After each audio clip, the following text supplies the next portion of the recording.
Okay, well, we will go ahead and get started. Welcome, welcome, welcome. Hello, everyone. Good afternoon, good evening, wherever you are joining us from. We are so excited you're here with us today for this important conversation about parenting teens in the digital age. This webinar on teens and social media safety is for parents and caregivers alike. We are calling this Raising Teens in the Algorithm Era because parenting today is completely different than it was even 10 years ago, even 5 years ago. And families like yourselves deserve support, information, and practical tools without shame or panic. So, my name is Tametra Johnson. I am a licensed clinical social worker and the founder and CEO of Jacob's Ladder Therapies. At Jacob's Ladder Therapies, we specialize in supporting children, teens, young adults, parents, and families through therapy, emotional wellness programs, parent education, school-based mental health services, and community events like this one. We are deeply passionate about helping families stay connected in a world that often pulls us apart. I am so honored to partner with Wragg this evening, the owner and founder of Prestige Social, who are the go-to media company for online marketing. They work with all the top brands and influencers and understand what makes social media so enticing. And with that, they are committed to sharing their knowledge about social media safety, digital culture, online trends, and helping families understand the real risk teens are navigating online today. Trevi will be walking us through all the apps, hidden features, AI tools, and warning signs that us parents need to know heading into summer 2026. Because I know we are all excited about having our teens home all day long in the summer. Thank you. Hi, Trevi. Hi, thank you so much for having me. I'm glad to be here. Awesome. I wanted to give a huge thanks to all of our sponsors who helped make this event possible.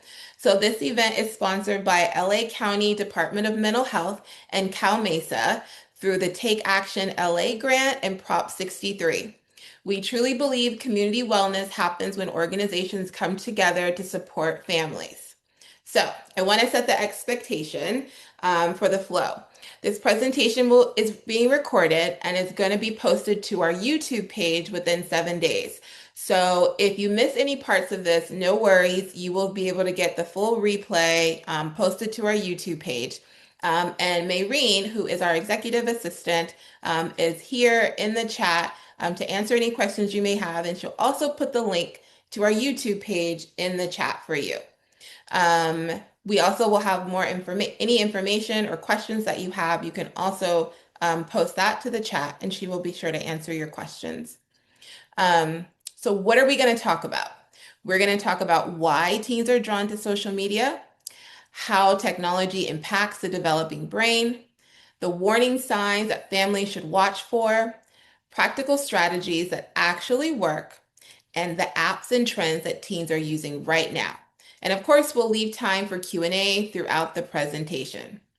So, just so everyone can exhale a little this evening.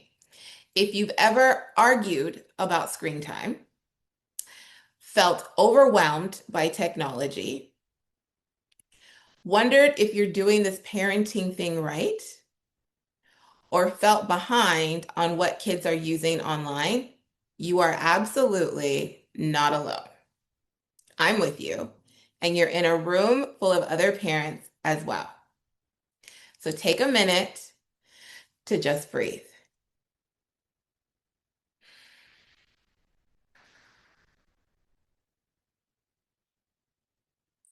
At the end of this evening's webinar, we're going to share a short feedback survey. Completing it just helps us continue to bring free resources like this and workshops to families and communities throughout the year. We'll share the resources. We'll also share resources and ways to stay connected after tonight. So please stick around to the end of the presentation so that you can complete the survey. Okay? All right, let's jump in. I am going to share my screen.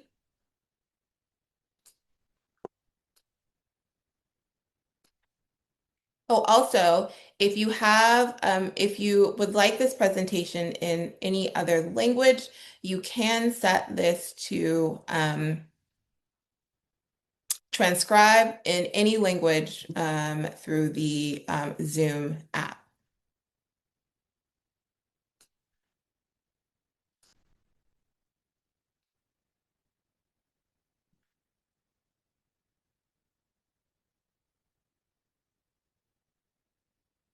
Okay. So, again, like I mentioned, we are talking about raising teens in the algorithm era. And what do you need to know about how teens are drawn and why they're drawn to social media? A little bit more about me. Like I mentioned, my name is Tametra. I am a therapist, I'm a speaker, I'm a mom first, and I'm an advocate. I am the founder of Jacob's Ladder Therapies. I have over 16 years experience working with teens and young adults. I do specialize in mental health and emotional wellness, and counseling families. I am passionate about empowering parents. I have two neurodivergent little humans, and I was born and raised in San Jose. Jacob's Ladder Therapies is located physically in San Jose, California. However, we do service all of California, Colorado, Massachusetts, Indiana, and also New Jersey. So, how many hours do you think your teen is spending online? No judgment, but just take a guess. I'm gonna give you a minute. How many hours do you think your teen is spending in total online? And we're not gonna answer it now because Trevi is gonna actually answer that question for you in her part of the presentation. But just keep that number handy. So, what is actually happening? Why is it that your teens say that they need social media? What is going on? The most important thing that you need to understand, the most important thing that in order to take control of this error is for you to understand what's happening. So there are four main things that are happening when your teens are online. The one is the endless scrolling. And again, all of this is by design. So while your teens are online and they're doing the scrolling, they're getting a physical reaction, a body reaction. Their body is getting rewarded with dopamine. Dopamine is one of the most powerful neurotransmitters that we have in our body, and it's our reward system. It tells our body, we like this, give me more. When our teens are online and they're scrolling and they see something and they're getting this input, they feel good. And their body is telling them, give me more, which makes it hard to turn it off and to stop because they're constantly getting this positive reinforcement. They're also getting validation. So when they click that like button or when they post something and others are and they're getting likes, either the thumbs up or the heart, they're getting validation, which is shaping how they feel about themselves. Or sometimes they'll get the thumbs down or they won't get any likes. It shapes how they feel about themselves. There's also the short form content. So over time, social media has developed to show content in shorter bursts. And that is also by design, which has in turn shrunk the attention spans of our children and our teens. So where we may watch a 30-minute YouTube short, they may watch a 10-second or 5-second TikTok, and that is the length that they actually want to see. And Trevi may talk about this in her presentation about how that, again, by design, the shorter the amount, how much time it takes to capture, the attention of an audience has changed over time. and how influencers have changed, how much time they actually have to capture their attention. And so packing their content into shorter amount of time. Um, and so it's like, what came first? Did our kids' attention span shrink or did the content shrink? And it's likely both. Um, but we know that, our kids' brains develop much slower than the algorithm can feed it. And I'll talk a little bit more about that as well. But again, our kids' attention spans have decreased over time. And then the constant notification. And we know that as adults and as parents, we get notifications. Every app that I have on my phone has a notification, and I have to actually physically go and turn off the notification. Otherwise, I'll get, notifications constantly. And the kids get notifications constantly. So it makes it very difficult to turn it off. Every time they get a text or a DM or a chime or anything, it just keeps going. And so it keeps them engaged and into that app or that phone or whatever is going on social media. And again, that is by design. So they stay engaged in that phone and not engaged in anything else. So it is designed to keep them hooked and distracted. So why are we talking about this? Why does this matter? And what is happening to our teens over time? They're getting overstimulated. They're emotionally overwhelmed. Sleep is definitely suffering. We know that anxiety, comparisons, and loneliness are on the rise. And families, you as a family, as parents, are feeling more disconnected. And this is why we're talking about this. And this is why we want to empower you as parents, and to know what's going on and to see how do we stop this cycle. So why is it again? Your teens will say, I need social media. I need it. And actually, in a lot of ways, they do. It is their social currency. It is what drives them. It's what feeds them. It's their whole lives, actually, right now. It's not just entertainment. And they get three main things from it: connection, identity, and dopamine. The connection, they literally communicate all through social media. It's not the same like when we went to school, you communicate, you talk to your friends at school. They're not even talking to each other at school. They're literally on their phone at school. That's why now a lot of schools now, they don't even allow them to bring their phones to school anymore because they recognize the kids won't talk to each other if they have their phones at school because they just talk to each other through the phones at school. But even without their phone, they're still using their computers at school. They find some way to communicate with each other through school. So, or through online. So their connection, their total connection is through social media or through their phone or through some sort of app. And teens are looking for connection. Identity. They are at that age developmentally where they're exploring their identity and where they fit in. And that is developmentally normal, and that's where they should be. That's what helps people develop. That's the appropriate age where they develop and they're looking to fit in. And then dopamine. We are all looking for that dopamine rush. We want to feel good. We all look for instant gratification. And teens have a hard time with learning what delayed gratification is. So we are looking for connection, teens especially looking for connection, identity, and dopamine. I want to be clear, social media is not just entertainment. It really does tap into the normal development of adolescence. Teens are wired for social connection. That is their thing.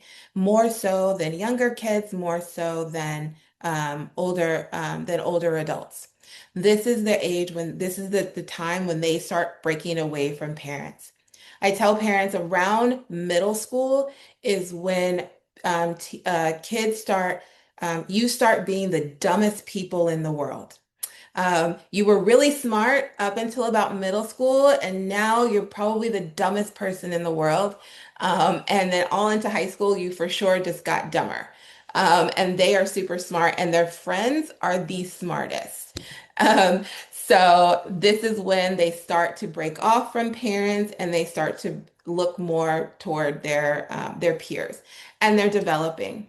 And that's normal and natural. And we do want to encourage them to find out how to, they're looking for places to belong. And online spaces can be really great spaces for them to learn to belong. They have group chats and gaming and social apps, and all of these things help them to feel connected. And it really does solve a need for them. So I don't want you to think that it's all bad, because it's not. It really does help. Online friends can be just as powerful as in-person friends.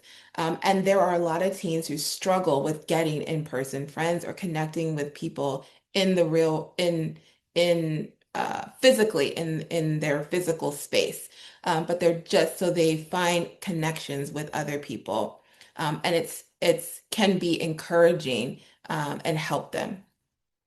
Many of these online spaces and a lot of these apps were built during COVID. So the whole world shut down, and it was our only way of communicating with people. And it has now opened up this whole new world for social connection.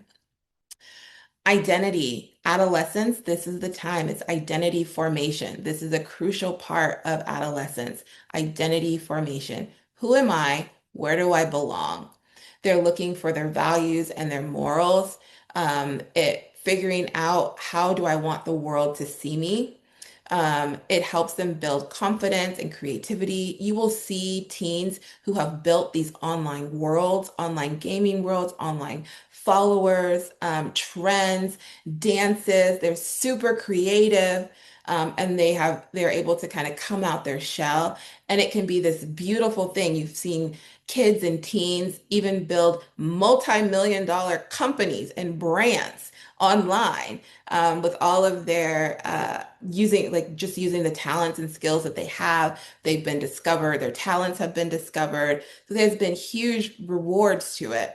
Again, helping marginalized youth find communities, those who may not be going to school due to health problems, either mental health or physical health, or who have uh, things going on with them that keep them isolated from their communities, that they feel like they don't fit in, and they're able to find spaces online so that they can feel connected.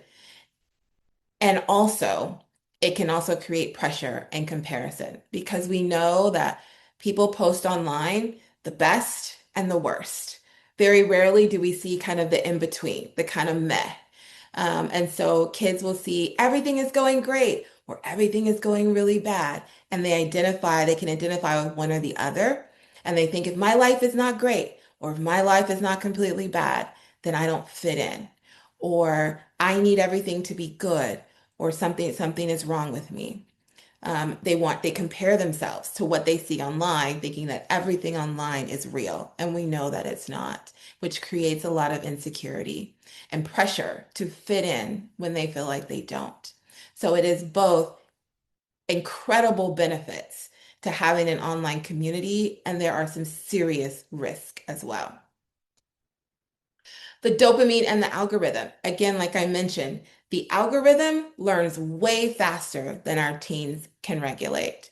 So our brains develop from the back to the front. The prefrontal cortex, which is in the front of the brain, is what's responsible for making good decisions. It's responsible for the impulse control, and for that the delayed gratification. And what social media does is designed is to keep their attention, to trigger those emotional reactions, to increase their scrolling time, and it figures out what is it that's getting them to stay on that 1, 2, 3 seconds longer. It learns their brains. It learns exactly what they need to stay engaged. And our teens are not able to turn it off. It is very hard for them to turn it off. It does require us to intervene and turn it off for them sometimes. Um, it's hard for them to control their impulses to keep scrolling and keep scrolling. And as parents, at least for me, I know I have certainly gotten to what they call the death scroll, right? Just keep scrolling. And I'm like, where is this algorithm taking me? And it takes me every which way. And it's like, it knows what I like. How many times you talk about something with a family member or something, and then you see it on your TikTok screen, and you're like, how did it know that I was thinking that? I don't know. It's always listening. Um, so again, teen brains are still developing and they have trouble with emotion regulation. They also have trouble with long-term thinking. So I don't want you to walk away from this thinking my child is dumb or my child is weak or my child can't control themselves. No, they really don't have the brain to be able to regulate themselves in this world of technology. And it's not their fault. So the brain doesn't actually fully develop until about age 25. And for boys, it could actually be longer than that. So again, this technology is so powerful and it's stronger than our teen brains can keep up. Also, one mistake that parents sometimes make is focusing so much on how many hours our teens are online. It is way more than how many hours they're online. The American Pediatrics Association puts out a recommended guideline on how long children should be online. And I want you to use that as a guide. And also, please note that it's way more deeper conversation than that. You need to know what content they are consuming. Who who are they interacting with? Are they interacting with people who are local, people who go to their school, people who are not local, who live outside the country, people who they know, people who they don't know? Are they interacting with adults? Are they interacting with strangers? Are they interacting with predators? That is very important to know. Who are they interacting with? And how do these interactions impact their mood? What was their mood like before they got on TikTok or before they got on Insta? What was their mood when they put it down, when they came to dinner that evening, or before they went to bed? Were they in a better mood? Were they happy, like, oh, I just had this great time, gaming with my friends and I feel good? Or were they depressed and sad and felt lonely? Or were they checking themselves out in the mirror like, oh, my body doesn't look good? Like, what was their mood? What was the impact to their mood after the interaction? That's what's really important. And are they able to disconnect? When it's time for dinner, do they put their phone down? Do they come to dinner? Do you have to drag them out their room? When it's time to go to school, do they get to school? Are they getting in trouble for sneaking their phone at school all the time? Do they have a burner phone? And we'll talk a little bit more about burner phones. Well, we'll talk about it now. What is a burner phone? Um, Burner phones are phones that your kids will have. Say, for instance, you take their phone away.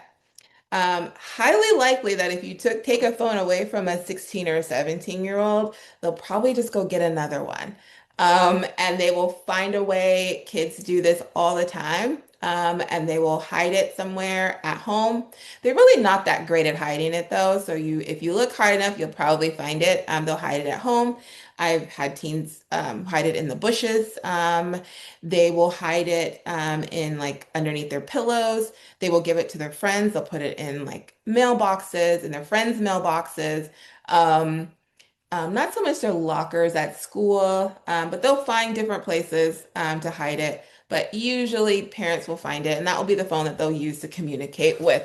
The phone may not be turned on. It'll just have access to the internet because they can find free Wi-Fi just about anywhere. Um, but again, and we'll get into like different ways that you can help kids disconnect without necessarily taking phones.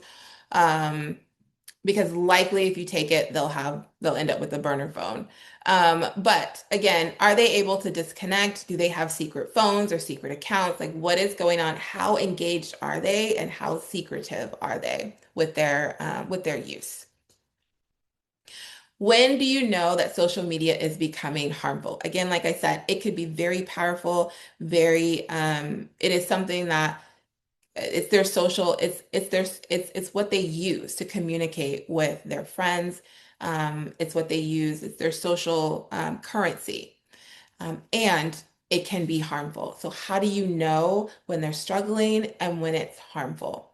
So some signs to look for: if they're becoming anxious or irritable or depressed. Anxious, they're jittery, they're constantly checking, they're talking back more, they're snapping at you or their siblings or their friends, they're becoming more distant. Again, there's some mood changes after being online. Are they comparing themselves? Are they checking their body more? We This generation, body shaming is pretty big, and we're looking at there's a huge trend in eating disorders. So looking at, what does your teen think about their body, and do you notice any changes in their eating habits or exercise, or just the way they're talking about themselves, and their self-esteem? Something to monitor for all teens, and boys and girls alike. Please, sometimes we think that eating disorders are specific to girls, and they are not. They are affecting boys and girls equally. So again, constant comparisons and whether or not they are emotionally dependent on likes and follows. If you hear your teen talking about, oh, I only got a certain number of likes, or I only have a certain number of follows, or I have a lot of follows, or a lot of likes, I'm thinking about that. And I also want to make sure that it's not just about, so we don't want teens tying their self-worth to their likes and follows, both positively and negatively. So we automatically can know as parents if your teen is saying, oh, I didn't get enough likes or I didn't get enough follows. It will automatically trigger in our head to say, hey, no, that's not you are still worthy and everything. But we may not think of it when our teen says, hey, mom, I got like 1,000 likes today. It may not trigger us to say, and you know that getting 1,000 likes doesn't mean you're super great either, right? Like you have to make sure that you set the expectation that your likes, whether positive or negative, is not based on your self-worth, because just as much as you pump them up that they got 1,000 likes, that they're great, if they only get 10, they're going to think just the opposite. So you have to set the expectation. I'm glad that you got likes, and it's still not tied to your self-worth. So you have to be very careful with your language when it comes to rewarding or talking to your teens about likes and follows. Some behavioral signs to look for is sleep disruption. Are they having trouble sleeping? Sleep is so important to teens. For teens, they need 7 to 9 hours of sleep at night minimum. If your teen is getting less than 7 hours of sleep, there's some changes probably need to happen. So 7 to 9 hours is really, really important for a teenager. Again, if they're having any sort of secretive behaviors, if you're finding burner phones, if they're not showing you their phones, yes, I tell parents, should you look at your child's phone? Absolutely, all the time. Should you have their password? Absolutely, without a doubt. Should you set it up from the very beginning where you tell them that you will have their password and you will know everything that's on their phone if need be? Absolutely. That privacy is a privilege, not a right. Absolutely. Um, and you set that up from the very beginning. If you notice your child becoming isolated from the family, that's always a really bad sign. Compulsive checking and difficulty disengaging. So these are all signs that social media is becoming harmful. The shame trap. What do you do when you find that your teen has done something inappropriate online? Maybe you find that your teen has been sexting. Maybe you find that your teen has sent inappropriate pictures or has received inappropriate pictures or has requested or has, been requested to receive inappropriate content. What do you do when your teen has looked at inappropriate content or downloaded inappropriate content? What do you do when your teen has violated some of your rules? to the use of social media. What you don't want to do is you don't want to shame them. Your most important, your most valuable tool is your connection with them. And when you shame them, you lose your connection. Parents sometimes, like I mentioned, at this age, teens start to think you're the dumbest person in the world. And I know this as being a adolescent therapist, your teens want to share literally everything with you. They want to tell you their deepest, darkest secrets.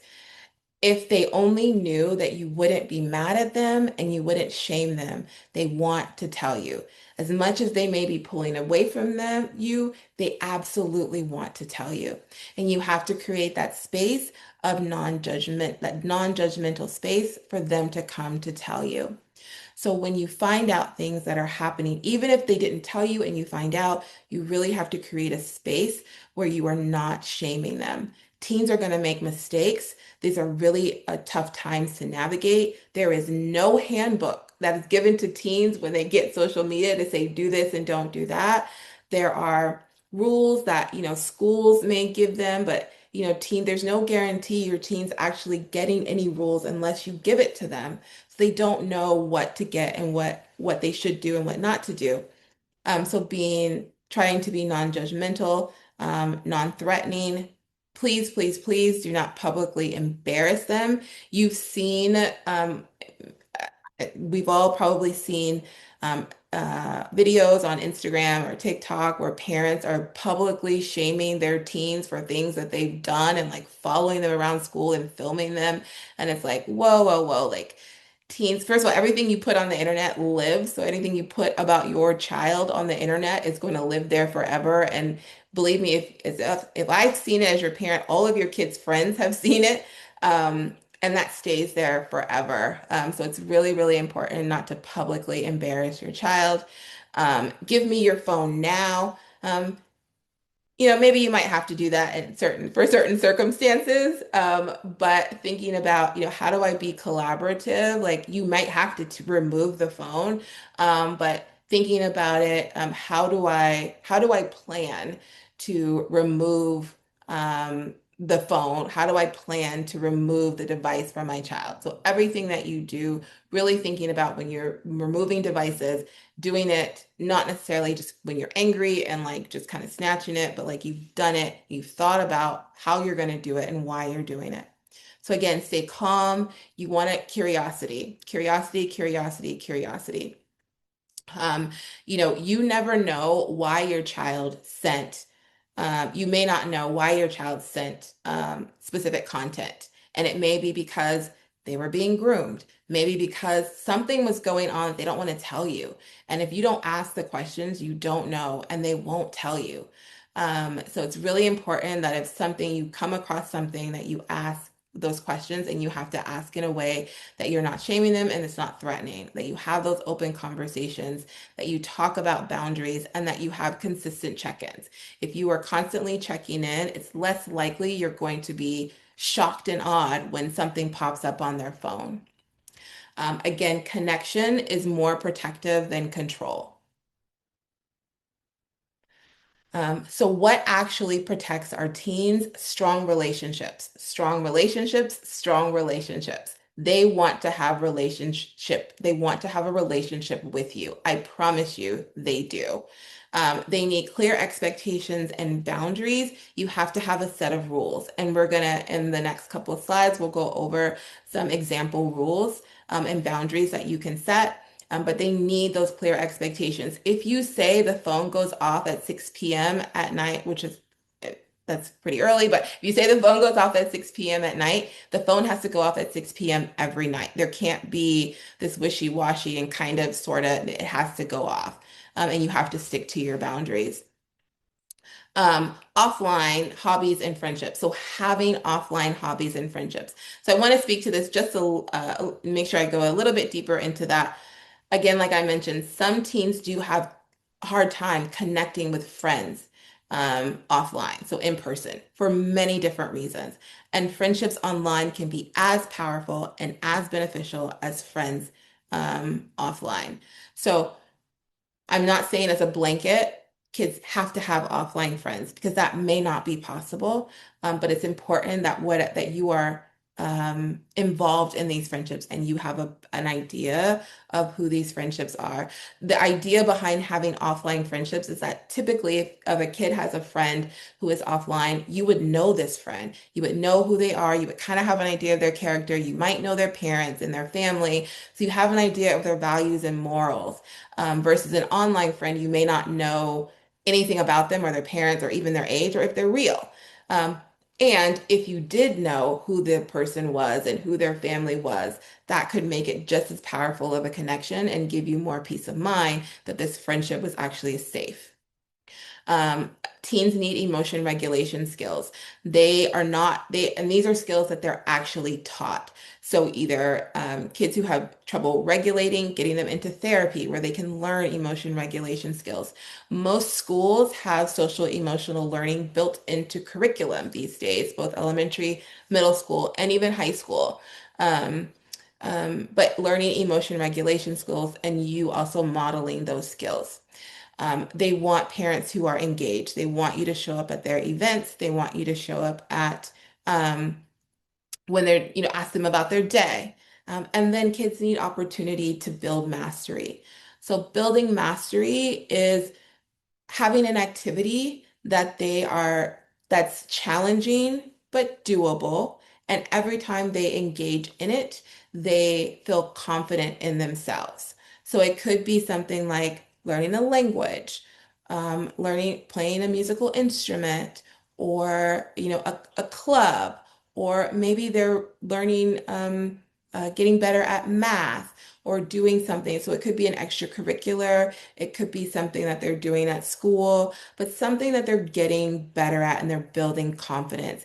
Kids need opportunities to build mastery at something so they can feel to build their confidence. So getting them engaged. So what are some practical strategies that you can do to keep kids safe? One thing for sure is you can keep the devices out of the bedroom at night. Um, and so the bedroom or the bed should be used for sleeping. That is good sleep hygiene, where you go to sleep and you hit the bed. Bed is just for sleeping. It is not for homework. It is not for eating or drinking, and it's certainly not for social media. So keeping devices out of the bedroom. So either the phones and the tablets and everything go in parents' room or wherever it goes. Schedule regular phone check-ins. So hey, every Sunday we go over, we look at the phone. Hey, show me your apps and what are the new apps? What are the new trends? What's the new TikTok dance? Like just kind of engage as a family. Let's go through the phone. And it could not just be your kid's phone, it could be your phone too. Hey, let me show you what I'm working on at work, but we're just going to do a phone check-in together. Unlikely your teen is going to show you everything on your phone, on their phone. That's okay. But the younger you start the phone check-ins, the more likely they'll show you most things on their phone. If you have an older teen, the more time you do the phone check-ins, the more comfortable they'll get in. They at least know they have to show you something. So they will have something to show you, which is better than showing you nothing. Um, Delaying social media access when it's appropriate. So it is a thing to take a break from social media. And that is okay to say, hey, you know what? We just need to cut your social media today. This is for this time period, for this reason. And hey, I'm your parent and I'm setting boundaries. Like we're going to talk about it. They don't have to agree to it, but this is the reason and this is what it is. But delaying social media when it's appropriate. Following your teen online when possible. You may not know all their accounts. You may not be able to follow all of them because you may not know them. But the ones that you do know, follow them. Because they will also give you access not just to what they're posting, but who their friends are and what their friends are posting. So it's a whole network. So it's important to follow when you can. You may not know how to use all the apps, and the thing we have Trevi here to kind of show you, but it'll be important for you to follow. Talk about apps before banning them. So don't just say, hey, you can't use that anymore because, you might hear about something online and you're like, oh no, this is a really bad app. Or even after this presentation, you might be like, okay, my kid can't have this app, that app, which is totally fine. but make sure you talk about it before you just take it away from them. Kids' brains are developing, and if they don't understand why, or if they've not heard an explanation why, they're more likely to just do it behind your back. And there's so many ways that they can do it behind your back. So it's important that even if they decided to do it behind your back, at least they know the reason why, and they're less likely to fall victim to the dangers that you wanted to avoid.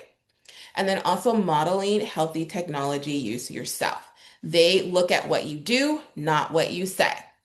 The algorithm is faster than your teen's brain, but your relationship is more powerful than the algorithm. So, real quickly, this is a sample technology agreement. I absolutely think all parents and teens need a technology agreement from the first day you give your child a device. So, this is a sample of like a middle school agreement, and it has different categories. So safety, talking about safety that the child agrees to. I'm going to say something if something is uncomfortable for me, makes me scared or confused. There are a ton of predators on just about every app, all of these kids apps and device and um, I guess apps. And so they do run across things and they want to say something to somebody. And so putting it out here that they can tell you gives them an outlet. Oh, okay, I can tell my mom. Like if you don't actually say, hey, come tell me if you see something uncomfortable, they don't know who to tell. And so putting it on a technology agreement, not to share their information, password, or location. Location, location, location. These kids are sharing their location all over the place. Um, and so making sure they understand what that means and that they're not sharing their location. Not to communicate with strangers using respectful language. We talk about device use and social media.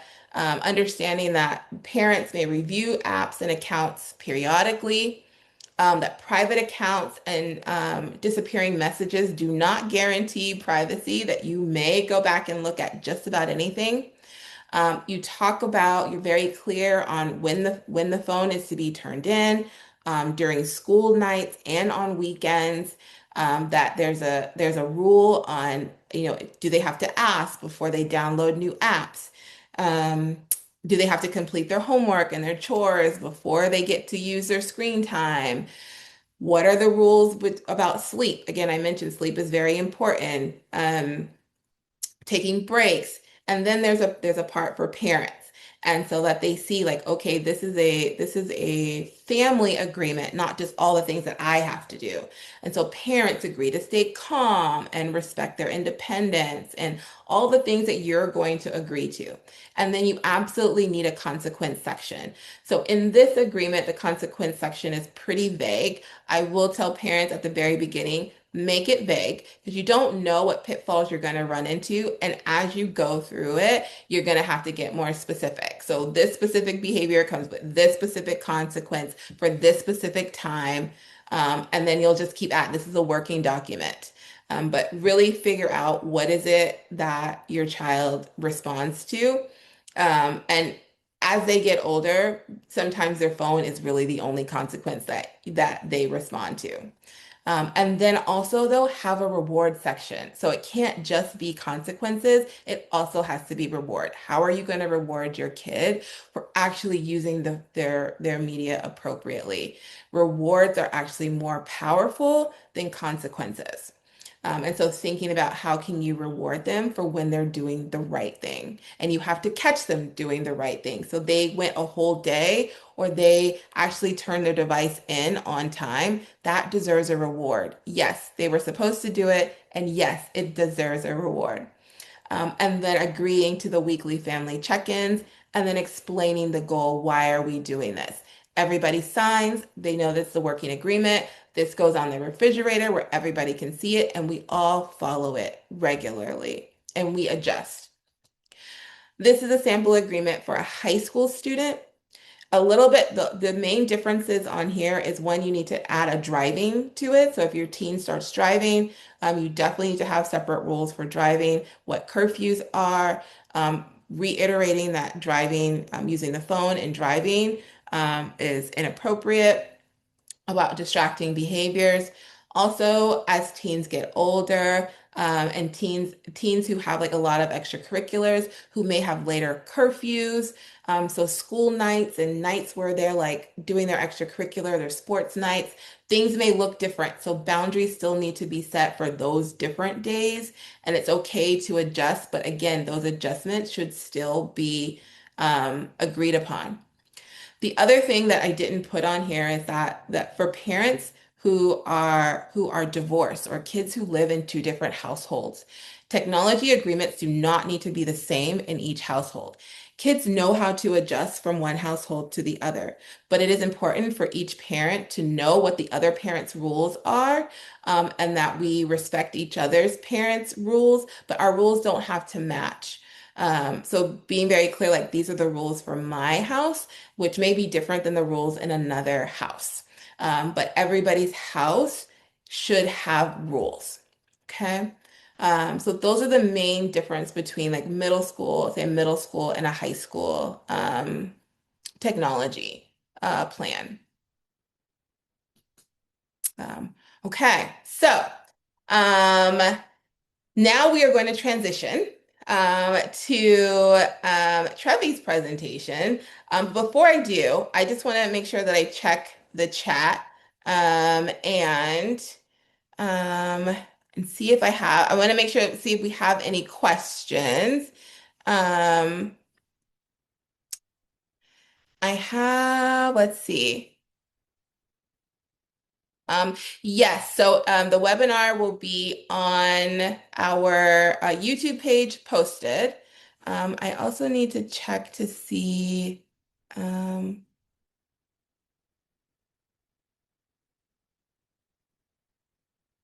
um, I will post templates as well for the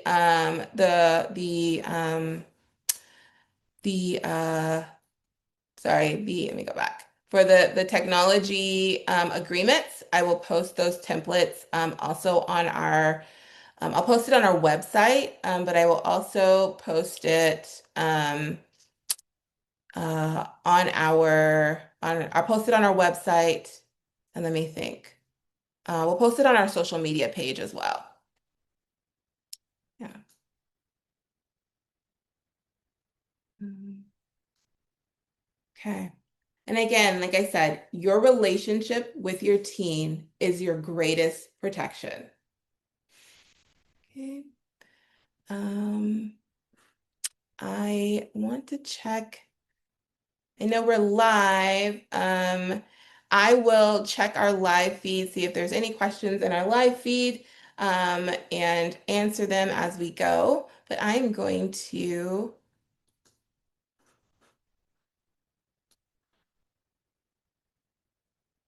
stop my share and we're going to pivot to Trevi. Hello, thank you so much. I'm glad to step in. That was fantastic. I was taking notes for myself, so my kids are getting older. All right, I'm going to share my screen.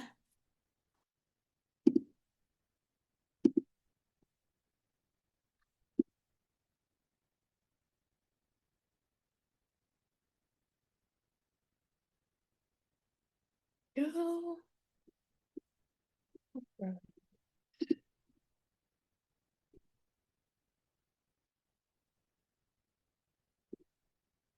All right, everything should look good.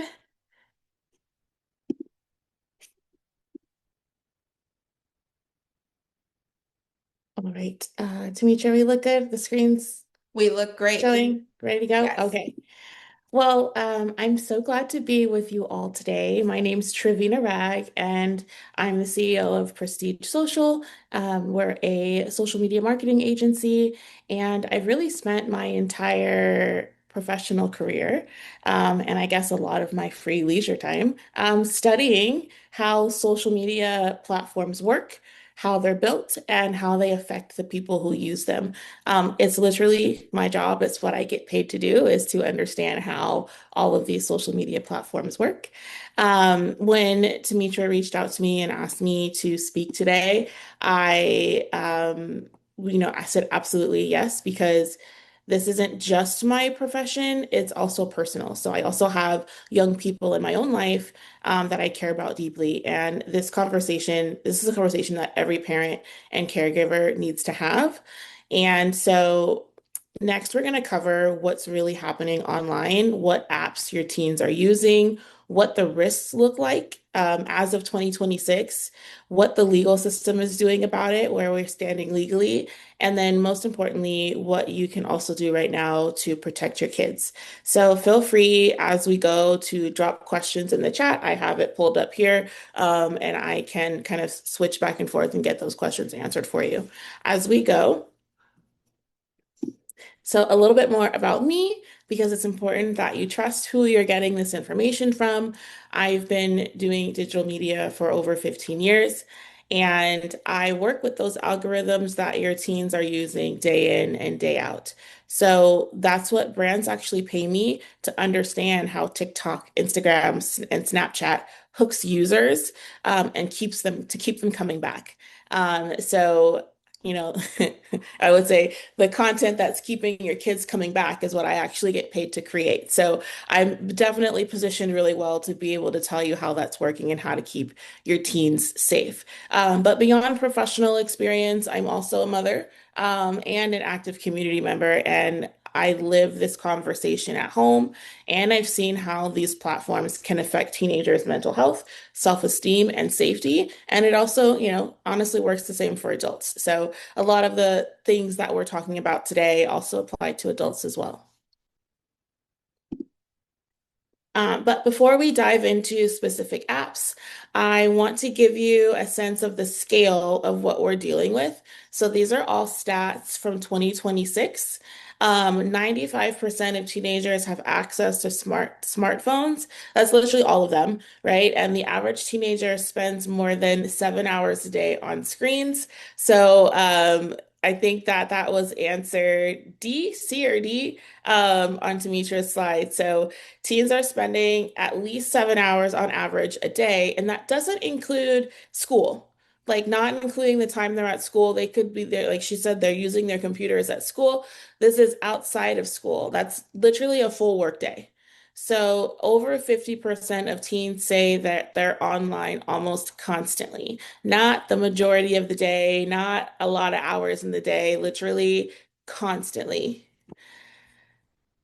1 in 3 teens reports being bullied online. 46% of teens say social media makes them feel worse about their body, and nearly 1 in 5 have received an unwanted sexual solicitation online. And perhaps the most telling number that most parents underestimate is their kids' screen time, that they underestimate how long their kids are on their screens by more than 3 hours per day.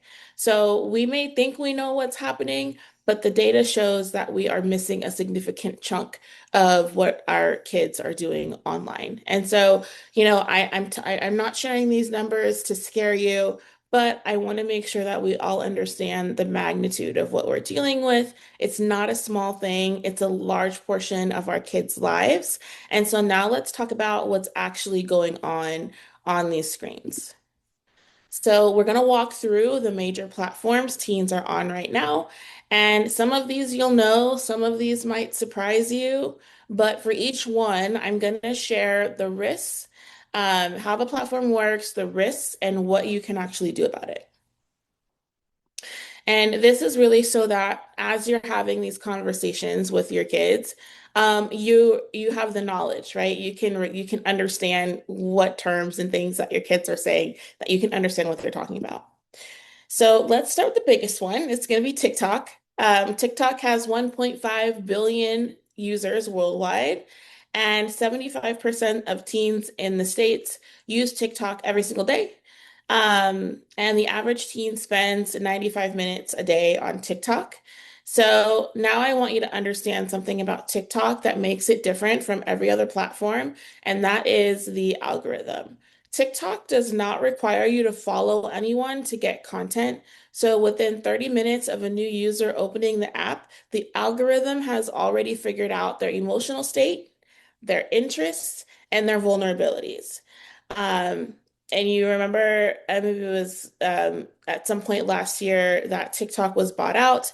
And it was such a big commodity because of specifically the power of their algorithm.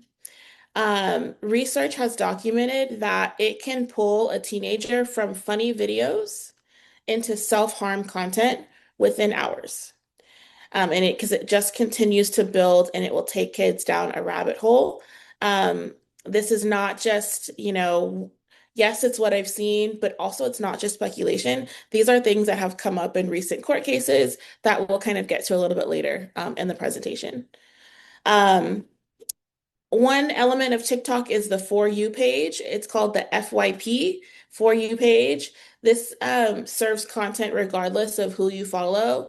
And there's a direct message feature, which used to only be available to ages 18 and up, but now it's available to ages 16 and up. So predators do have more access to our younger kids.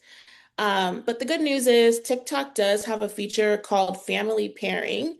It is free, and you can link your account to your teen's account through the app.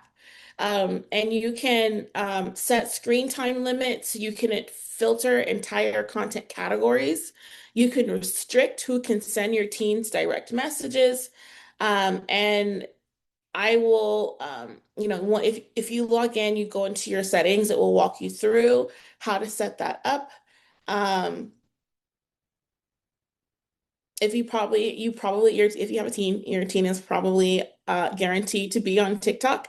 So this is going to be critical that you go make your own TikTok account and set up the family pairing so you can monitor and guide access for your teen on that platform.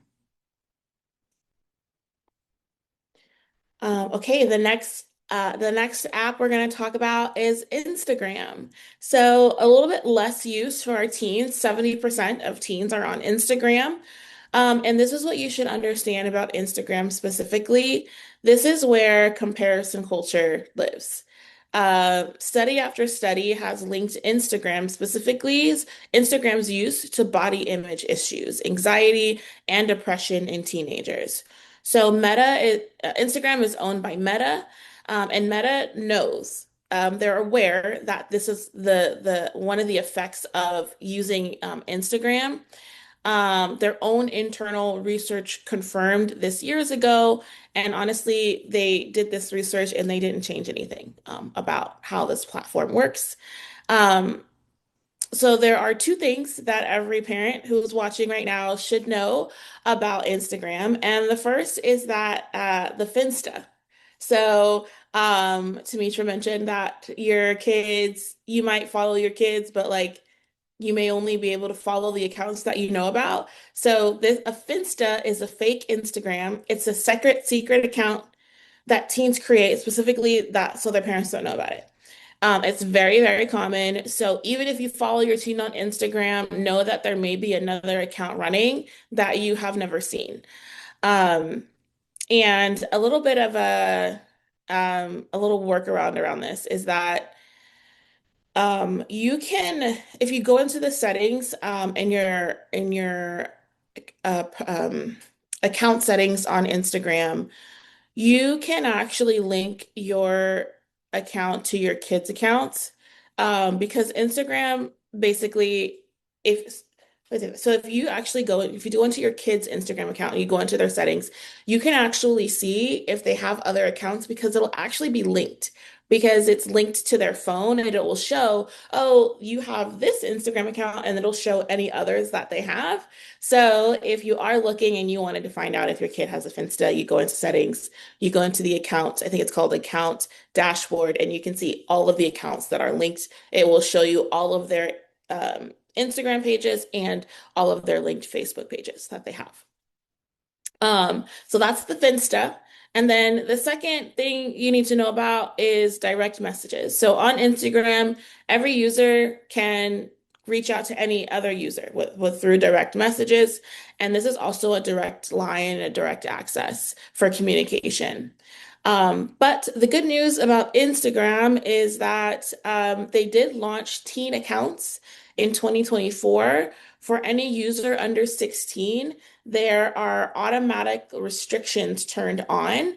And of course, when you sign up, you put in your birth date. So if your kid is, you have to put in the correct birth date for these security features to be utilized. But you want to make sure that your kids are putting in their true birth date, especially if they're under 16. They're automatically turned on. Direct messages are limited to people who they already follow. Content filters by default are turned on.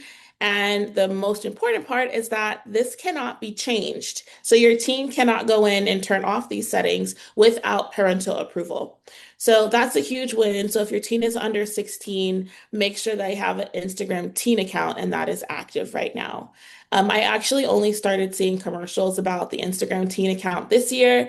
And I thought it was actually recently new this year, but it's not. Apparently, it's been around since 2024. So make sure that that's turned on for your kids. The next app is going to be Snapchat. So, Snapchat, this is this is where they get a false sense of safety because 90% of teenagers, 13 to 24, so even a little bit of an older crowd, using Snapchat. So the reason parents so often miss what's happening on Snapchat, it comes down to one feature, and it's because they have disappearing messages. So messages and snaps, they call them snaps, disappear after they're viewed. So messages disappear as soon as they're viewed. Snaps disappear within 24 hours. Those are like videos and photos that are actually posted on the app. And this gives teens, it makes them feel like they have this false sense of safety, which can be very dangerous because they think that disappearing means that it's gone forever. And almost like that it never happened. And what we know is that that's not true, right? Nothing on the internet ever really goes away once it's out there. Things can be screenshotted, screen recording. Nothing digital is ever truly gone.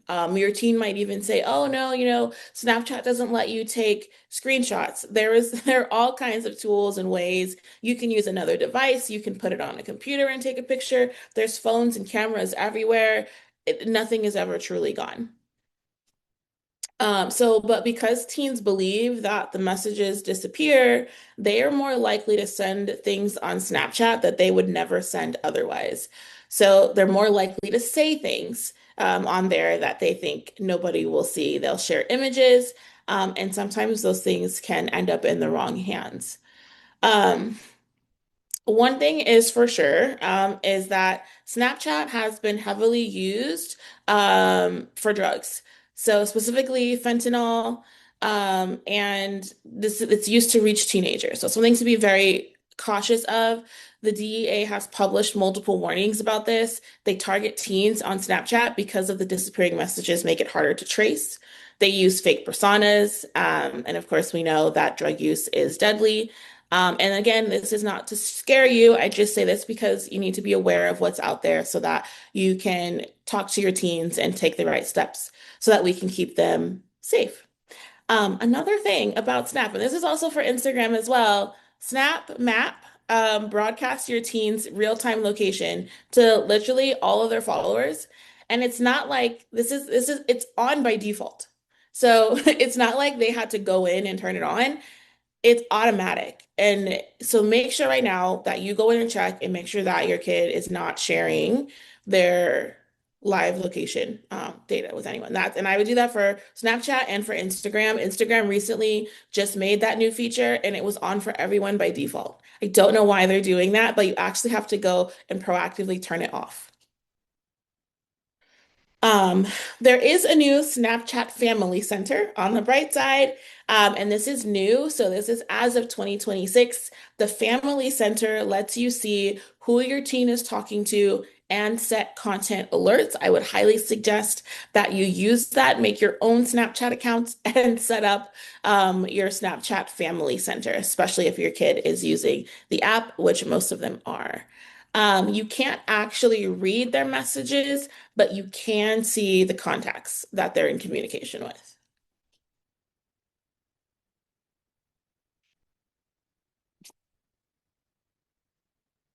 And please, screenshot these slides because it's a lot to remember. But if you screenshot them, you can always come back later and talk to your kids about these different platforms. Okay, now the next one is YouTube. And you might be like, YouTube? Why are we talking about YouTube? But yes, we're going to talk about YouTube because 95% of teens are watching YouTube. It is the number one platform for teen video content, and it's YouTube Shorts. So YouTube Shorts is their short form content. It's a direct competitor of TikTok. And we're talking about 100 billion views every day on YouTube. It's also where if your teen is looking up anything on Google, they ask a question, the answer, they're going to get a video or a short where they can on TikTok right now in the Google search. And so one thing that you might be overlooking on YouTube is the recommendation algorithm. So your teen might start watching a Minecraft tutorial. The algorithm notices that, hey, they watched this Minecraft tutorial for a long time, and then a few clicks later, you might be watching Minecraft conspiracy theory. They might be watching Minecraft conspiracy theory videos, and then a few more clicks and you're in content that glorifies violence and extremism or self-harm. And this has been studied and documented and actually in litigation, but we'll talk about a little bit later. But this is how the algorithm works. It's going to whatever might potentially spark your teen's interest, whatever they click on, it's just going to continue to spiral and it gets more and more intense because it's actively trying to draw in your child more and more and more, and adults too. The comment section is also a significant area that you should be focused on. There's predators can use YouTube comments and to identify and initiate contact with young users. You can communicate in the chat back and forth on videos and talk to people just like you could any other regular messaging app. Um, YouTube does have supervised accounts, and this is a feature where parents can approve the categories of content that their teen can watch and restrict comments and restrict live chat. So if your teen is on YouTube without this set up, please go in and adjust that now. It's free. All of these parental tools are free, and it just takes about 10 minutes through the Google Family link.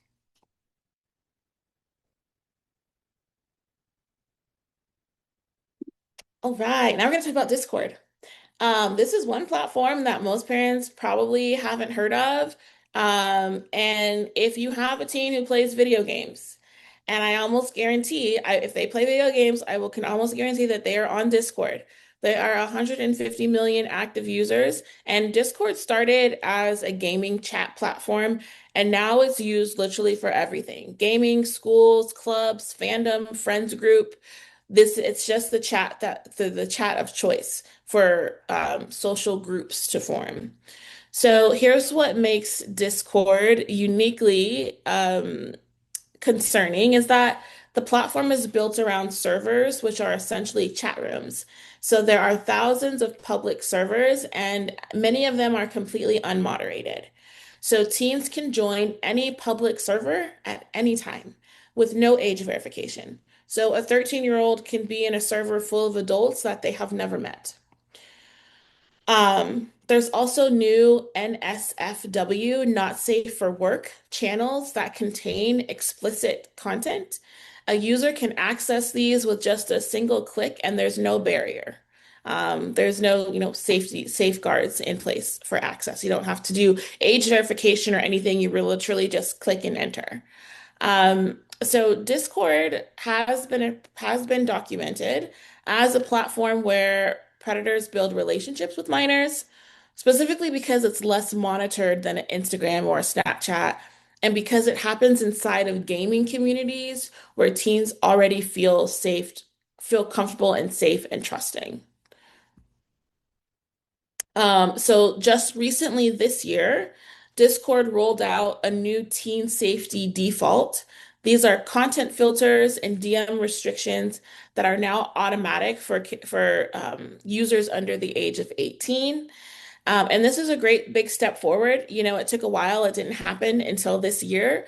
But, it's still really important to ask your teen, what servers or rooms that they're in, what groups are they in, and who are they talking to in these Discord channels.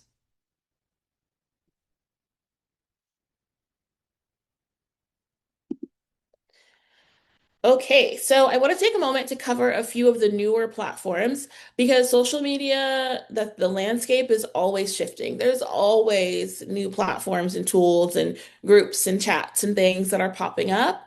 So right now, Be Real posts a random, Be Real is one of the new ones that a lot of young teens are using. You post random prompt at a surprise time of the day. So like you'll see on the screen time to be real, take your 2 minute photo. And it's just like at a random time it pops up and it's a real time app. So there's no filters, no staging, just whatever you're doing right now. You take a photo with both your front and your back camera at the same time. And so teens love it because it's supposed to be like authentic, right? You're not pulling photos from your camera, from your photos. You it has to be like a real-time photo. And the risk is that authentic also means unguarded, right? So, it might be moments that they don't need to be sharing online. So just understanding what Be Real is and how that works. There's another one called Lock It Widget and it puts your friends' photos directly on your iPhone home screen, and it creates a constant intimate sharing loop. And with that loop comes pressure to always be available and to always be sharing real-time photos of yourself. Yubo is another one. It's essentially a swiping app for teenagers. It's often described as like a version of Tinder for teens. So definitely, if you see that, you're going to want to talk to your kids about how they're using that, and what they're doing on there. Another one is Gas. It's an anonymous compliment app. And while that sounds fantastic, it's an anonymous compliment. It's also becoming a home for cyberbullying. Because just as you could say nice things, they can also say terrible things to each other. So, what's the main takeaway for this slide? It's just that understand that new apps are emerging constantly. And by the time this presentation is a year old, there will be platforms we haven't heard of yet. And the most important habit that you can build is simply just asking your teens, hey, what apps are you using? What's popular right now? Make it a part of that regular conversation that Tametra talked about earlier, your weekly check-in, and you'll learn a lot. Um, yeah. Another term that you'll hear about from, if you haven't already, it's called brain rot. So, you've probably heard them say something like, oh, blah, blah, blah, brain rot. Okay. And then they kind of laugh about it. But this is actually a term that I think is worth paying attention to and understanding. Um, because kids are like, kids nowadays they're not dumb. They're really on to something and it's real. So the term brain rot was actually Oxford's word of the year in 2024, and teens use it in two ways. First, they use it as a joke, and it's like calling absurd, low effort internet content brain rot. Like I don't know if you feel it's like a skibbity toilet, Sigma edits, random memes that make no sense if you're over 25. And they say it affectionately, like it's a badge of honor of being deeply online. Like, oh, like you're into the brain rot. But the second meaning is where the real concern lives, and Tametra talked about this a little bit in her presentation. But brain rot also describes what's happening to your brain after hours of scrolling short form video. So every swipe to the next TikTok or reel triggers a tiny dopamine hit, and over time, your brain starts to crave that constant stimulation. And anything slower, quieter, requiring sustained focus starts to feel genuinely unbearable, like homework, reading, a family conversation, or even just sitting still. So, research out of universities, including Harvard and Stanford, shows that heavy short form video consumption is measurably shortening attention spans in adolescents. I would say arguably also in millennials. But teens who scroll for 3+ hours a day show reduced ability to sustain focus on tasks longer than 60 to 90 seconds. Teachers have been reporting a change in their students struggling to read, long text without reaching for their phones or searching for some kind of additional stimulation. Um, The dopamine system is still developing in teenagers' brain until the age of 25. And so constant digital stimulation during that window doesn't just create a bad habit, it can literally reshape how our brains process reward, patience, and boredom. So the question then becomes like, what can you do? Really talk to your teen about it. Like using the frame brain rot can actually help relate. They already understand what it means. Um, and ask them, hey, you could ask them, do you ever feel like you can't focus anymore? Like things feel boring that maybe didn't used to feel so boring? And it could be a great window to open up that conversation without judgment, to get them to talk to you about that.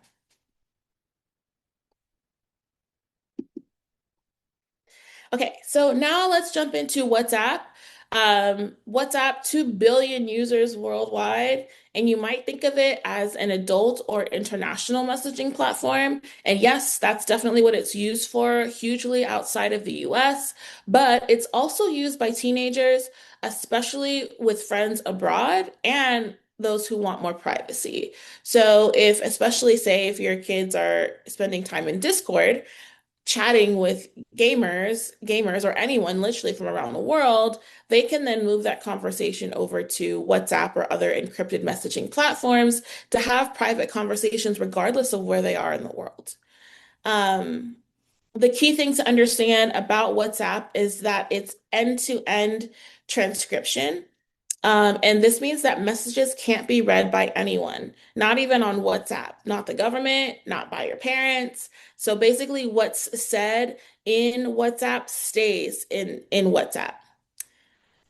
So encryption itself is not bad because privacy matters, but sometimes teens might choose WhatsApp specifically because they know that the parents can't access it.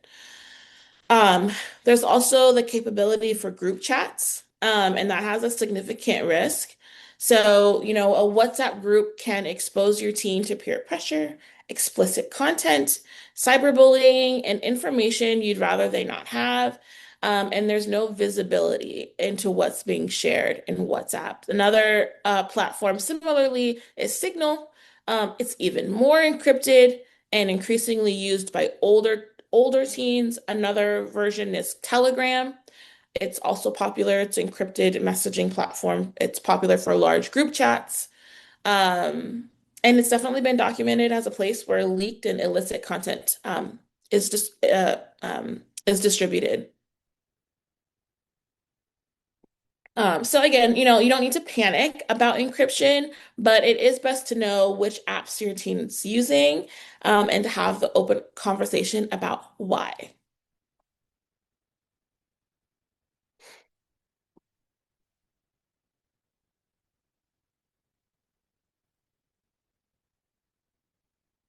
Yeah, so there was a question about managing school devices such as online and offline uses. I definitely would. I think like well the thing that sticks out, and if you have like if there's something specific about that, feel free to share. But like the thing that comes to my mind about the school devices is that like they might have the devices might like restrict access, right, and like only allow certain programs to be used and things like that, and so you might assume that a school device is safe. However, we've been working around device blocks and controls since I was in high school, which is a really long time ago. And so your kids are really smart. They can figure out how to get access to whatever they want to on their devices. And so I definitely, especially if the school device that's coming home, that I would, ask Tametra, but I would assume that that should be, discussed as well as or reviewed as well when you're going through their devices. Trevi, Yes. we have a couple of questions about Snapchat. Are you at a space where you can answer some questions about? Yeah. Let's go back to Snapchat. Okay. And this is coming from our live feed. So the question is, what is the Snap map, Map, and yeah. should parents disable it? Oh yeah. So the Snap Map, it's literally a live location. And any like even if you don't have that, whenever you open the app, if it's running in the background, whenever it's open, it's gonna show on a little map and they make it look really cute with a cute little emoji person. But it's literally broadcasting your location, you or your teen's location.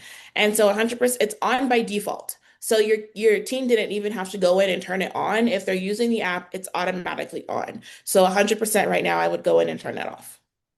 Okay. And you'll see all their friends too, like on they try to make it fun and cute, but I mean, sharing your location is not something we recommend for teens or honestly for adults either. Yeah. Another question, and this actually might be for me, can parents monitor Snapchat safely without destroying trust? I'll take that one. I would say absolutely. I think the most important thing is that we don't, monitoring and trust are not, they go hand in hand. So I'm monitoring you not because I don't trust you. I'm monitoring because I love you. And so we change the narrative and the conversation. It's the same reason why we wear seatbelts. We don't wear seatbelts because we're bad drivers. We wear seatbelts to be safe. And so we don't we start the conversation off as this is because I love you, because this is for safety, because there are people out there that we don't trust that don't have your best interests at heart. So we want to change that narrative in our teens' brain. Mhm. Um, let's see. Um, I guess the other question is the disappearing messages. The question is, do disappearing messages really disappear? I think you answered that. The question is, can they see the messages can the parents ever see the messages once they're gone? Like, could the parents ever see it? Um, Not usually. Okay. So, that's the lure, I think, of Snapchat is that, if you sometimes you can see messages that you've sent. So Mhm. like if you're looking at your teen's phone, you might be able to see the messages that they've sent, but you won't be able to see the responses. Got it. Somebody had Um, a question about Roblox. that is coming up. Okay, we won't go there then. We're good. But if I don't answer it in the Roblox, let's go back to it. Okay, sounds good. Thank you. Okay, so now I want to talk about dating apps.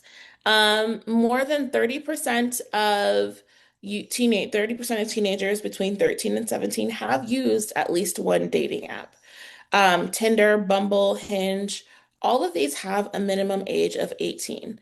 But that minimum is really enforced by an honor system, right? When you go and they ask you what's your birthday, you can literally put in whatever you want. No ID verification, just putting in your birthday. So teens get on these apps by lying about their age, and they're not the only ones lying. Predators do the same thing.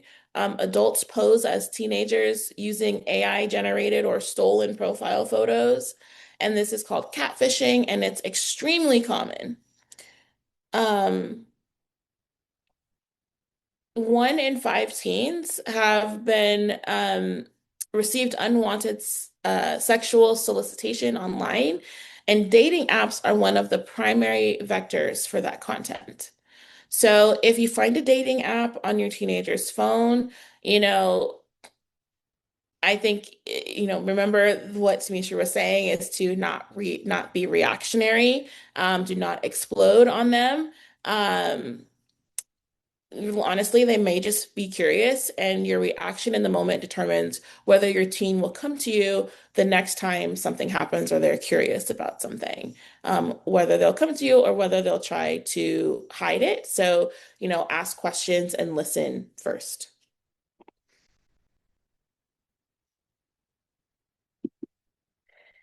OnlyFans. So this one's probably a little bit uncomfortable, but I would be doing a disservice if I left this off out of the conversation. So, OnlyFans is a subscription-based content platform, and it's primarily known for adult content. And despite the platform's efforts, age verification is still largely based on a credit card, which means teens can access it using a parent's credit card that they found in their wallets. The harder thing to say, some teenagers are not just viewing content on OnlyFans, they are creating and selling it. So this is more common than probably any of us want to believe. So there's also this growing epidemic called sextortion, where a criminal, often someone posing as a romantic interest online, obtains an explicit image from a teen and then threatens to release it unless they're paid. The FBI has issued multiple public warnings about this.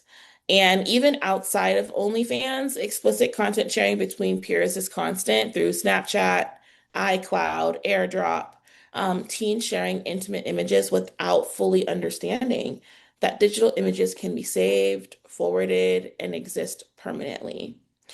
The most important thing you can do is to have an honest and age-appropriate conversation about consent, about permanence, and about the fact that anything placed online cannot truly be taken back. This is not about shame, it's just about giving your teen real protective information.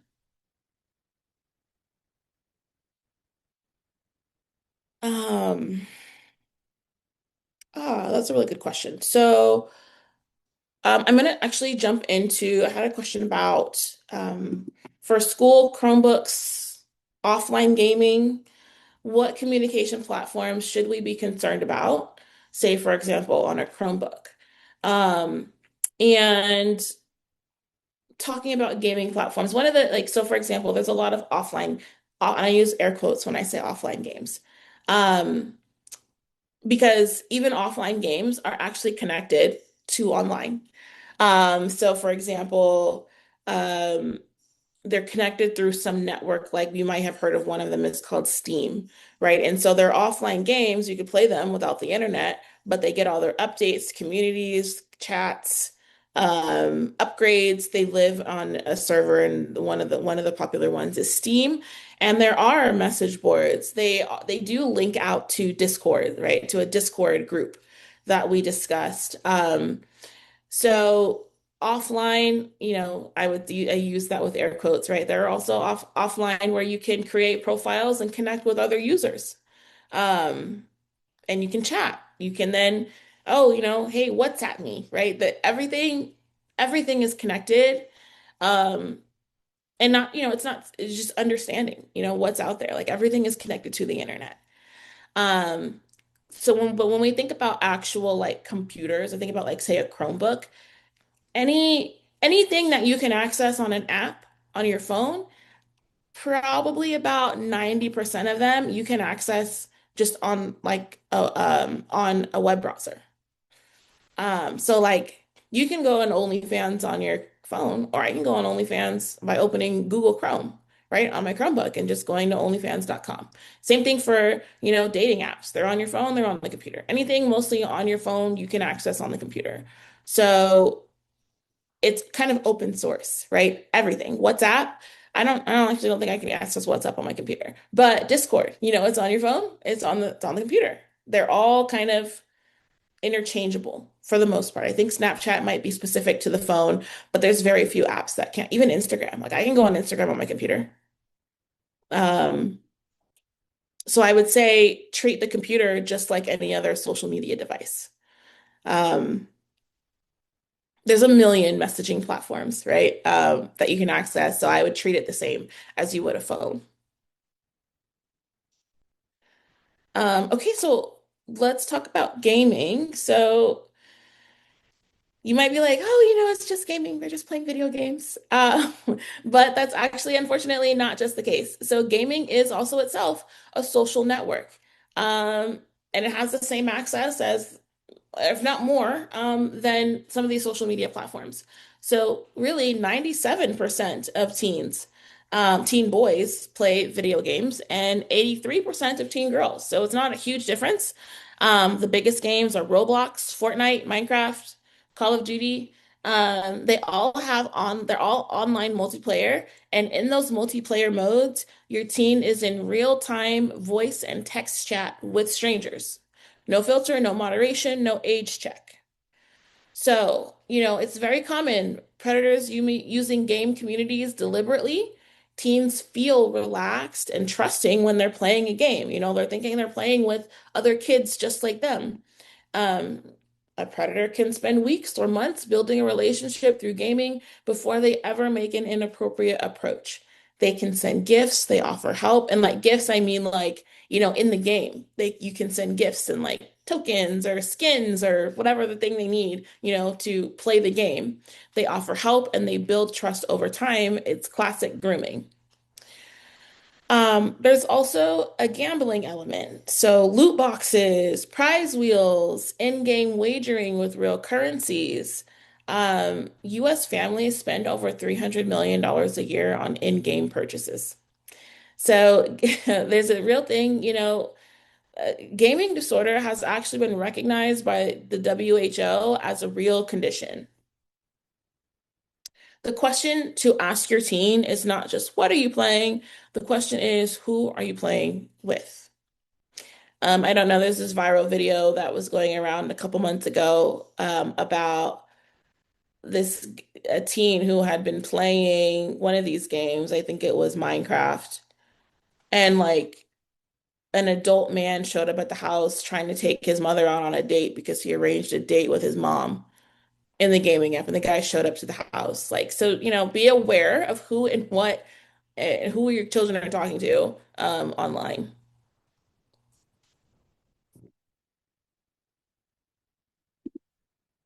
Roblox. Roblox deserves its own slide because, especially for parents of younger teens and children, need to understand this platform. Roblox has 70 million daily users. It's the number one most played game among children under 13. It's because it looks bright, colored, it's bright, it's got colored building blocks. Parents assume that it's harmless, and honestly, it's just not. So, Roblox has its own virtual economy. Players use something called Robux, which is real money converted into game currency. So families are spending real dollars inside this game, oftentimes without parents knowing exactly how much. So within Roblox, there are what's called condo games. These are user-created spaces inside of the platform that can contain adult and explicit content. So they've been reported and removed repeatedly, but they also just keep coming back. So voice chat was added in 2022. It does require age verification, but that verification again is just entering the right birthday, which is easy to bypass. Predators use Roblox specifically because it's geared towards younger children. They target them by playing alongside them, offering gifts, building fake relationships over time. So what you can do in Roblox parental settings, you can restrict chat to approved contacts only, disable voice chat completely, and set the spending limit on the Robux. So make sure you go in and do all three. Tametra, before I go on, did I answer that question from Roblox from the live feed? Um, oh, let me just find it again. I think, yeah, I think it was what safety settings should be turned on. Yeah. Yeah, Disable voice chat, set the yeah, spending limit, and restrict chat to approved contacts only. perfect. Yeah, thank you. Okay, hidden apps. This one's a little tricky. But vault apps are applications designed to look innocent. It looks like a calculator, but inside it has, all of their hidden pictures. Um, it could be a notes app, it could be a calculator, the weather app, but then you open it up, you have to like put in the secret code, and it's a hidden folder containing photos, videos, messages that they're trying to hide. So how do you spot them? Look for duplicate apps. Like, why do you have three calculator apps on your phone? Um, if you open an app and it prompts for a password, before showing you the calculator, it's probably a vault app. There are also apps specifically designed to hide your teen's usage from screen time reports. So even your parental monitoring tools can be circumvented, which is kind of like going back to, the school lock devices. They might try to limit your kid from what they can access, but there's always a workaround. Um, Kiki is a messaging app. Oh, Kik. Oh my gosh. Kik is a messaging app that requires no real name, just a username. Um, you know, my message here, you don't you don't need to spy on your kids. It's just you need to know that these tools exist so that you can have an informed, honest conversation about them because knowledge is power. Okay, so now that we've covered the apps, I want to spend some time on something that's brand new territory. Um, I've been talking about safety in teens online for several years. This is literally the first presentation where I've had to actually include AI in this conversation because now AI is here and we need to be able to understand as much as we can, as fast as we can to keep the young people in our lives safe. Um, it's already deeply embedded into our teens' daily lives. So let's talk about it. So first thing, AI chatbots, you know them, ChatGPT, um, Claude. There's a bunch of them. Google, Gemini. ChatGPT is probably the most well known. Teens use it for homework, but yes, they can also use it for conversation, for companionship. They talk to it like a person. And ChatGPT's main goal is to basically be your hype person, right? It's going to tell you literally everything you want to hear. You're perfect and wonderful, and nothing you can do, good or bad, is everything you do is fantastic. Character AI is a platform where you can create and interact with fictional AI characters. These chatbots can take on romantic personas. They can discuss sexual topics. And the safeguards are pretty inconsistent because AI is evolving so fast. And it's not like AI is not a code written by someone. AI is a developing intelligence. And so there's only, you can put safeguards, but like it only works as long as it decides that it works, and then they come out with a new model. And they find out something wasn't working properly, so now they updated it, right? But the harm could have already been done. Um, there's an example of like there's a federal lawsuit right now from Character AI. A family is suing after their teen formed an intense emotional relationship with an AI character. And the AI character failed to recognize a mental health crisis. Snapchat's built-in My AI is already inside of Snapchat. There's AI inside of Instagram. There's AI inside of Facebook. Um, it can access their location and stores conversation history. So even though you can't see the conversation history, you've got AI taking notes, right? And using that to feed the algorithm and what they consume. So the key takeaway is, for some teenagers, AI chatbots are not just tools, they are becoming relationships. So ask your teen, what AI apps do you use? What do you talk about? And those conversations matter more than you even know right now.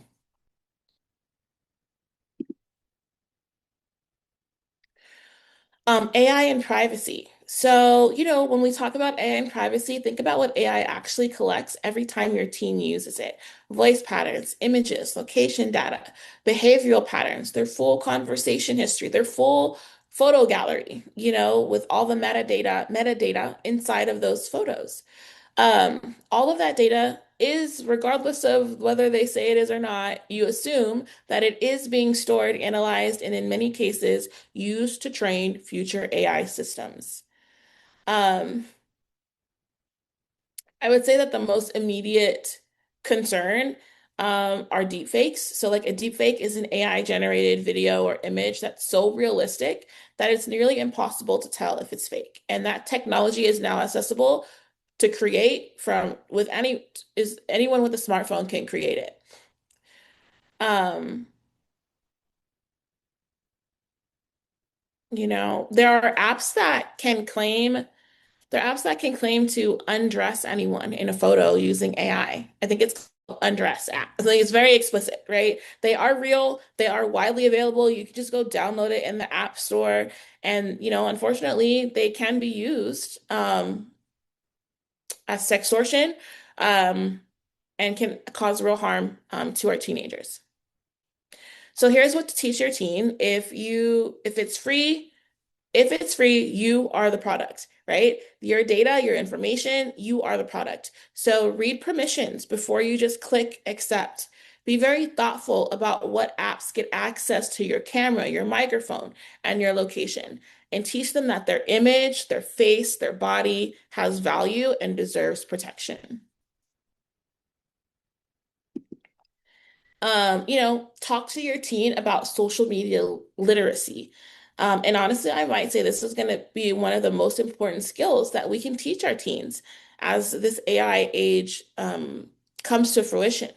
So, AI generated images and audio and video are almost indistinguishable from real content.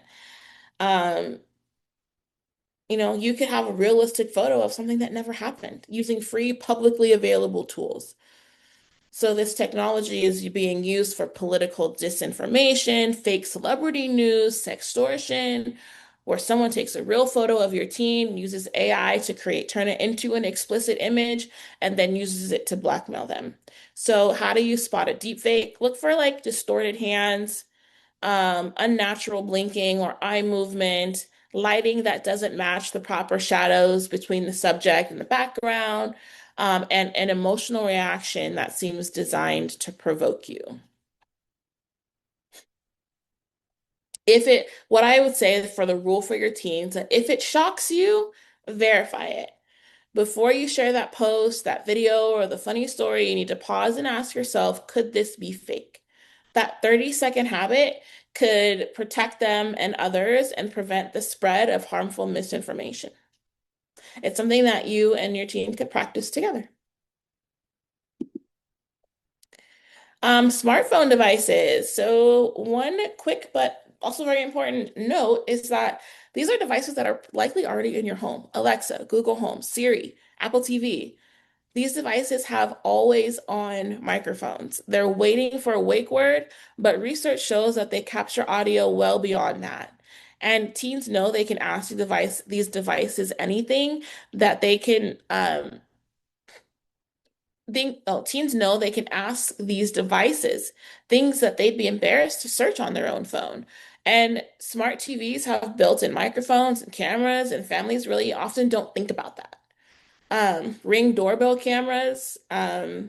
A trend that's spreading on TikTok is teams filming family members in private moments without consent, using smart devices, cameras, or Ring cameras, sometimes as a prank, but sometimes for views, but sometimes the footage ends up on a public account, right? And spread across the internet.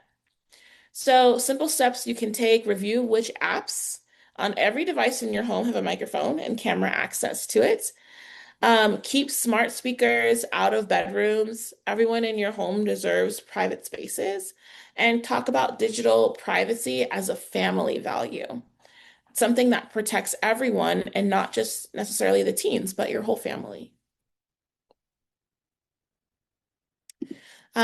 So the legal and safety landscape, I'm not going to spend a ton of time on this, but I think it's important as parents that we understand that our voices matter. And a lot of the safety features that I went over today on these apps are like new, right? Oh, yeah, they just came up in 2026. In 2026, um, And that's only because parents and advocates have began to speak up and um, force these companies to protect our little people. So, the legal system is finally catching up to the harm that social media can cause. And now parents have more tools available to them right now, more so than any other point in history. So I'll go over just a brief overview of like things that are changing. Um, Meta right now is in a huge lawsuit with over 10,000 families suing Meta, TikTok, Snap, and YouTube because of their addictive behavior, because they were specifically designed to be addictive. We talked about that dopamine hit, um, and that they're deliberately designed to be addictive and cause measurable harm to children and teenagers. This is actually the biggest case right now. Um, There was a 6 million verdict against Meta for harm caused to a minor user. And there are thousands more in the current pipeline right now. Um, there was a $375 million settlement with multiple social media companies just last year, from two states filing a lawsuit in New Mexico against Meta. The Congress passed a Kids Online Safety Act, KOSA, in 2024, and this was a bipartisan passing that requires platforms to take steps to minimize harm to minors and to give parents access to supervision tools. And so that's why now we're seeing some of these new teen accounts and safety features becoming available to parents. Um, so the message here is that you're not fighting this alone. Governments, attorney generals, and tens of thousands of families and parents are pushing back and creating real change in this landscape. So here's just a list of the newest safety features. And again, like I said, a lot of these are from just recently, in the last 12 months that have come out. And this, if there's one to take a screenshot of, I'd probably screenshot this because it gives you just a general the features for each platform, and the general safety features that you should be aware of.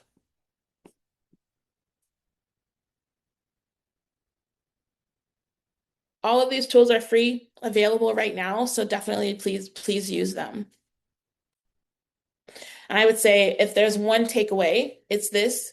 Take this and go implement this on all of your teens' social platforms. Um, here's the next slide of more actions you could take, parental controls.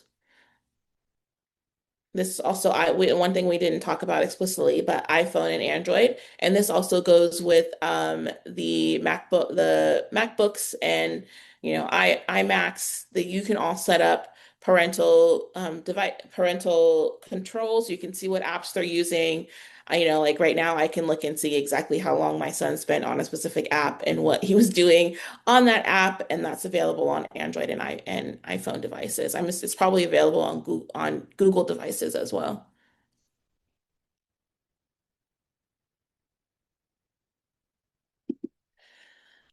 Some red flags to look out for.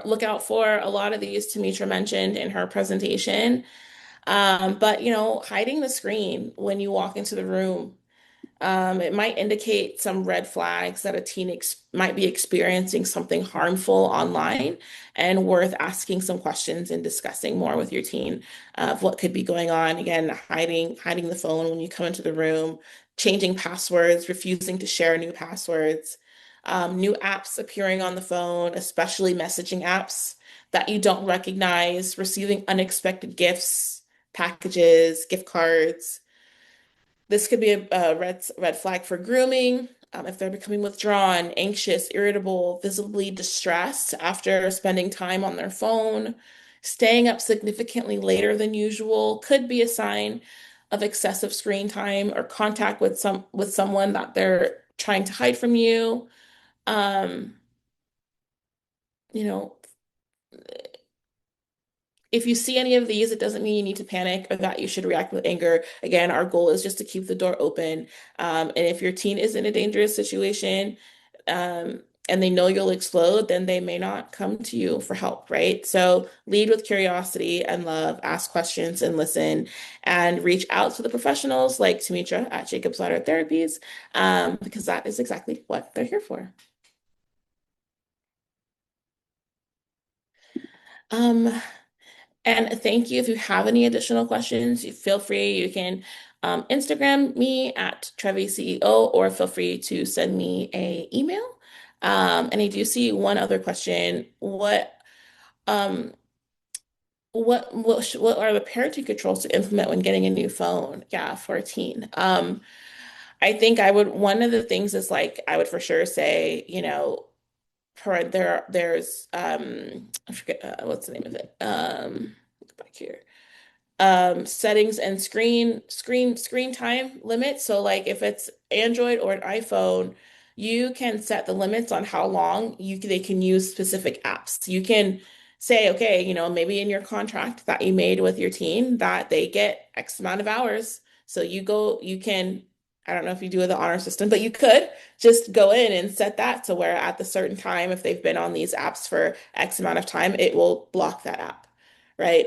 You can, if you pair them as a part of your family, and in the screen time, you can monitor what they're doing and what apps they're using. So when you're having the conversation with your teens about their usage, you can see like, oh, like you're using Instagram a lot more. Like what's new on there? What's going on? It can inform you to be able to ask the right questions when you can monitor their behavior and what they're doing on their devices. And all of the devices have it. So I would 100% the Google family or the iPhone parental screen time gives you a ton of data and information, and you can set limits. And it can be like app specific, or for example, you might have like, oh, you can spend 30 minutes on entertainment in this category of apps, right? A day, or you can spend an hour on social media on, combined on any of these apps. Or you could say, hey, you can't use this app at all, right? And you can completely block it. So it gives you a ton of control as parents, especially with these cell phone devices, which I think is fantastic. Um, yeah, Trevi, thank hopefully that's helpful. you. Absolutely. That was totally awesome. We really appreciate you and getting all of this knowledge and information about all of these apps. There was so much there. I feel like I'm gonna have to watch it at least 4 or 5 times and screenshot everything to get Yeah. everything. Um, there were some questions, I think more for me in the chat. But a lot of the questions were specific to my teen being addicted to social media. What do I do if my teen is refusing to get off of the apps, or they're becoming aggressive or depressed or anxious? What do I do? And I'm going to answer all of these questions kind of generally speaking. These signs that you're noticing are really an indication of something more serious. And that is typically when we would get a professional consultation. So I would encourage, if your teens are becoming depressed or anxious, you notice these signs, or if they are absolutely refusing to disconnect, that's usually a sign of something more serious, that you're going to need professional consultation. And I always recommend getting a consultation with a therapist. You can certainly contact us at Jacob's Ladder Therapies. And even if we are unable to support you, we will link you with a therapist that may be able to help, or the appropriate persons, or organization. You can also talk to your school counselors. They're also really good at supporting, but getting some extra assistance when it becomes more than what you can handle. The other question is, how do I start this conversation? If I haven't, how do I start this conversation with kind of an older teen when I haven't already done the conversation? And I would say, kind of just like that, I would tell the teen, we haven't had this conversation, and maybe I should have had it earlier, and I'm just going to start it now. being open and honest and deliberate and owning that this is uncomfortable because if it's uncomfortable for you, it's uncomfortable for them. And teens understand you're human. And they actually like it when you are human back with them. So just starting it off just like that, I really don't know how to start this conversation, and I'm going to go for it anyway. And you can tell me if it's weird, but we're going to have this conversation, and here goes. And then you just have the conversation. But again, it's never too late to start the conversation. You just have to do it. So we are coming to the end of our time. I want to thank everybody for attending. I am going to share my screen one last time. If everybody could please complete this survey. Again, it just takes about a minute to do, and this will help us to continue to bring free content to everyone. Um,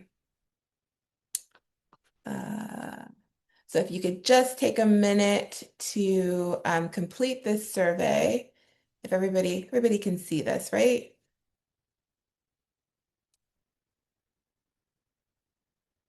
Okay, thank you.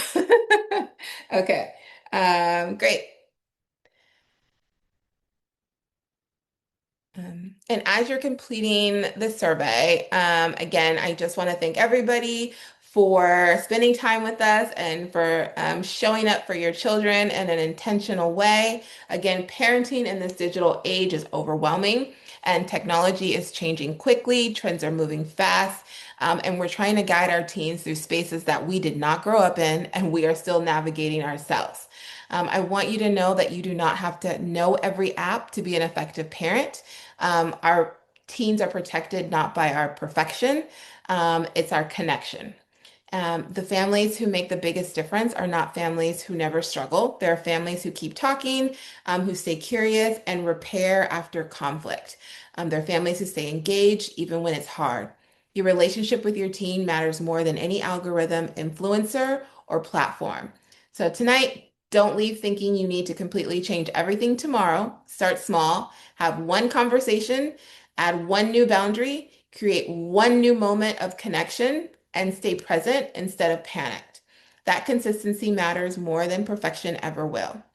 I want to thank our incredible community partners and sponsors and everyone who helped make tonight possible. Thank you, thank you, thank you, Trevi, Wragg of Prestige Social, for sharing such an important and practical information. You shared everything that would put you out of business. So we really do appreciate you sharing all of the insights. If you would like to stay connected with us or learn more about our services, you can reach us at Jacob's Ladder, www.jacobsladdertherapies.com. Our email is info@jacobsladdertherapies.com.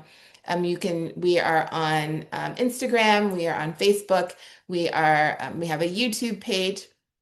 And finally, we are excited to share that we have an upcoming podcast called Built Different.